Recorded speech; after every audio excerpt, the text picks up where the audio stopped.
जम्मू कश्मीर के पुंछ में शनिवार शाम एयरफोर्स के जवानों पर हुए आतंकी हमले में एक जवान शहीद हो गया।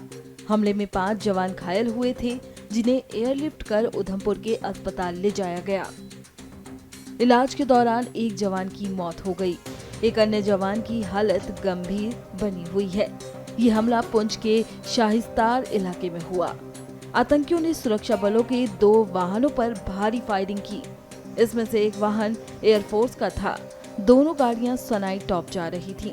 आतंकियों की गोलियां वाहन के सामने और साइड वाले शीशों को आर पार कर गई।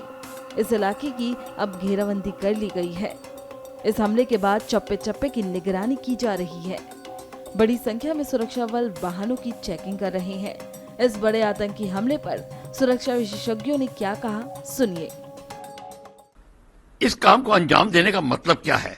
वो इसलिए अंजाम दे रहे हैं कि वो देखते हैं कि ये जो सिचुएशन है कश्मीर में, वो उनके बड़े उनके लिए अनुकूल है, उनके लिए बिल्कुल बनी बनाई सिचुएशन है। क्योंकि हमारी बहुत सारी सिक्योरिटी एजेंसीज हैं, उनके अंदर कमांड का जो कोऑर्डिनेशन है वो नहीं है। अभी देखिए, कॉन्वॉय जा रहा था, अब अटैक हुआ। अटैक एयरफोर्स का कॉन्वॉय जा रहा है, बॉर्डर के पास में है। इसका मतलब है कहीं ना कहीं आपकी इंटेलिजेंस फेलियर है। वो घात लगाए बैठे थे, और घात लगाए बैठने वाला जो है वो पहले आया होगा। ऐसे तो नहीं है कि सडनली उनको पता चला और पैराशूट से कूद गए, और ये नहीं है। और उनके सपोर्टिंग सेल्स हैं, उनके स्लीपर सेल्स हैं, ये सारे के सारे वहां हैं। ये मैं कहता आ रहा हूं, और मैं दोबारा इस बात को करूंगा। और पाकिस्तान को पता है, इंडिया एक सिंगल कमांड एंड कंट्रोल लाएगा नहीं, क्योंकि हमारे पास इतनी इंटरनल जो थिंकिंग है वो बड़ी डिफरेंट है। सब अपना अपना झंडा दिखाना चाहते हैं। इसीलिए तमाम पैरामिलिट्री फोर्सेज और इत्यादि फोर्सेज रहेंगी। इसमें आपका जो इंटेलिजेंस है उसका वितरण नहीं ठीक होता, आपका command and centralised command and control नहीं रहता। और ये कारण है कि इसको आप अंजाम दे, जैसे पुलवामा का अंजाम दिया था। अगर ये तो अभी 2 व्हीकल थी, अगर ज्यादा होती तो वो भी अटैक में आ जाती। मैं ये कहने की कोशिश कर रहा हूं, ये तो हमारी खुशकिस्मती है कि हमारे सिर्फ घायल हुए हैं, वो भी हमें उनका दुख है। पर क्वेश्चन ये है कि पाकिस्तान वेट कर रहा है, और वो अगर फिर दोबारा मौका मिलेगा फिर कर देंगे। वो हम इसलिए नहीं रोक पा रहे हैं कि हमको जो उनकी खबर नहीं मिलती, उनकी खबर भी नहीं मिलती। और जो अंदर आ जाते हैं उनको स्लीपर सेल मेंटेन करते हैं। ना हम स्लीपर सेल्स को हटा सक रहे हैं, और ना ही हम उनको रोक सक रहे हैं। इसका एक ही तरीका है, और तरीका यह है, आप पाकिस्तान को प्रेशर में डालिए। ये पीओके के जम्मू एंड कश्मीर, पुंछ के इलाके में हुआ, आप उनके इलाके में ऐसे ही कार्रवाई शुरू कर दीजिए और करते रहिए निरंतर। सर्जिकल स्ट्राइक्स जिसको आप कहते हैं वो करिए। 2 से नहीं काम चलेगा। अगर आप करते रहेंगे, आप देखेंगे आपके एरिया में उनका प्रेशर कम हो जाएगा, वो डिफेंसिव पे आ जाएंगे, और यही होना चाहिए।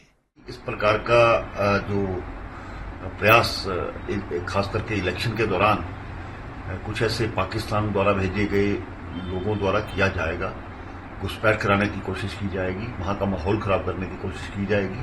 लेकिन सेना सतर्क है। पहले भी इस क्षेत्र में इस प्रकार से काफी जो अटेम्प्ट की गई है, लेकिन सेना ने उसको सभी को विफल किया है। अभी पूरी जानकारी के बाद ही कुछ कहा जा सकता है, लेकिन सेना की घेरेबंदी जो हुई है उससे उन लोगों को जल्द पता लगा करके उनको न्यूट्रलाइज किया जाए। जैसे ही लोकसभा के इलेक्शन या और कोई इलेक्शन आते हैं तो टेररिस्ट एक्टिविटी जो है वो तेज हो जाती है, क्योंकि पाकिस्तान नहीं चाहता कि यहां पे किसी तरीके की इलेक्शन हो और लोगों को ये लगे कि नॉर्मलसी आ गई है। और इसीलिए अभी पीछे हाल ही में आपने देखा कि डूडू बसंतगढ़ में जो थे कुछ जो टेररिस्ट छिपे हुए थे, उनका एक टाकरा हुआ वीडीसी मेंबर्स के साथ में, जिसमें एक वीडीजी मेंबर जो हमारा है विलेज डिफेंस गार्ड मेंबर वीरगति पाई, और उसी के जो है उसी के पीछे जो सिक्योरिटी फोर्सेज उस टुकड़ी जो टेररिस्ट वगैरह हैं उनके पीछे लगे हुए हैं।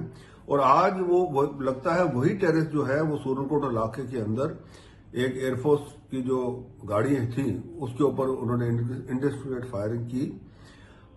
हमारे 3-4 जो जवान हैं वो इंजर्ड हो गए हैं और एयरलिफ्ट कर दिया उनको कमांड हॉस्पिटल। पर जो सर्चेज जो है वहां के जंगलों के अंदर वो जारी है। हमारे जो आर्मी और बाकी सिक्योरिटी फोर्सेस हैं वो लगे हुए हैं और जल्द ही ये जो टेररिस्ट हैं ये धरपकड़ करके इनको एलिमिनेट किया जाएगा।